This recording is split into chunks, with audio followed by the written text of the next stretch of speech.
ridhika ulioitusi taasisi yangu. Kuongea kiupole, unaigiza maisha shehe. Kuna sheria. Wewe sasa cheka, lakini jua kuna sheria. Manara,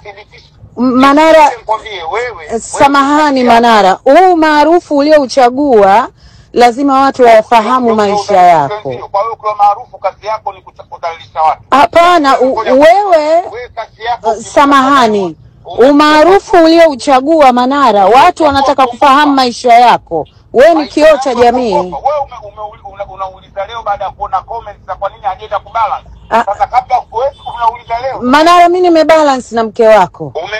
Ulibalance nini? Mke wangu ulimpigia baada ya ushahidi upo Manara. Manara, mimi nadhani if there is no research not right to speak. Naomba tuje hapa. Hebu tuambie kipi ambacho kilimtoa mke wako nyumbani kuanzia harusi ya Hamisa akarudi chungu cha kwanza. Sasa hiyo tuenda kudhibitisha mahakamani. Ndio. Hello? Naam, habari yako Manara? Salama. Mimi naitwa Maimartha. Hebu tuambie yanayoendelea kwenye familia yako. Wewe sikiliza mkwambie. Wewe hapo rekodi. Sikiliza mkwambie. Wewe ushatukana sana na kujibu. Si umeniuliza swali? Ushatukana sana, ushanidhalilisha sana mimi na familia yangu. Usijitie uandishi usiokuwa nao. Wewe endelea. Kuna sheria iko mahakamani. Utaenda kuthibitisha yale uliyosema kwenye vyombo vya habari mahakamani. Mimi na wewe nakuomba dadangu kwa heshima kubwa sana. Ramadhani usitegulishe somo yangu.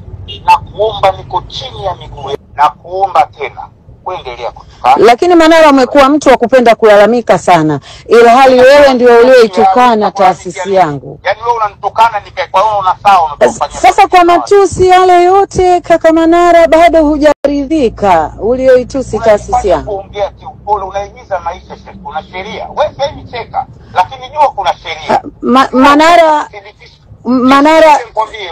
samahani Manara, huu maarufu uliouchagua lazima watu wafahamu maisha yako. Kwa hiyo kwa maarufu kazi yako ni kudhalilisha watu. Hapana, wewe samahani, umaarufu uliouchagua Manara, watu wanataka kufahamu maisha yako. Wewe ni kioo cha jamii. Wewe unauliza leo baada ya kuona comments za kwa nini hajaenda kubalance. Sasa kabla kuwezi unauliza leo. Manara, mimi nimebalance na mke wako.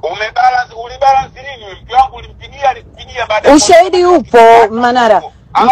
Manara, mimi nadhani if there is no research not right to speak. Naomba tuje hapa. Hebu tuambie kipi ambacho kilimtoa mke wako nyumbani kuanzia harusi ya Hamisa akarudi chungu cha kwanza. Sasa hiyo tuenda kudhibitisha mahakamani. Ndio.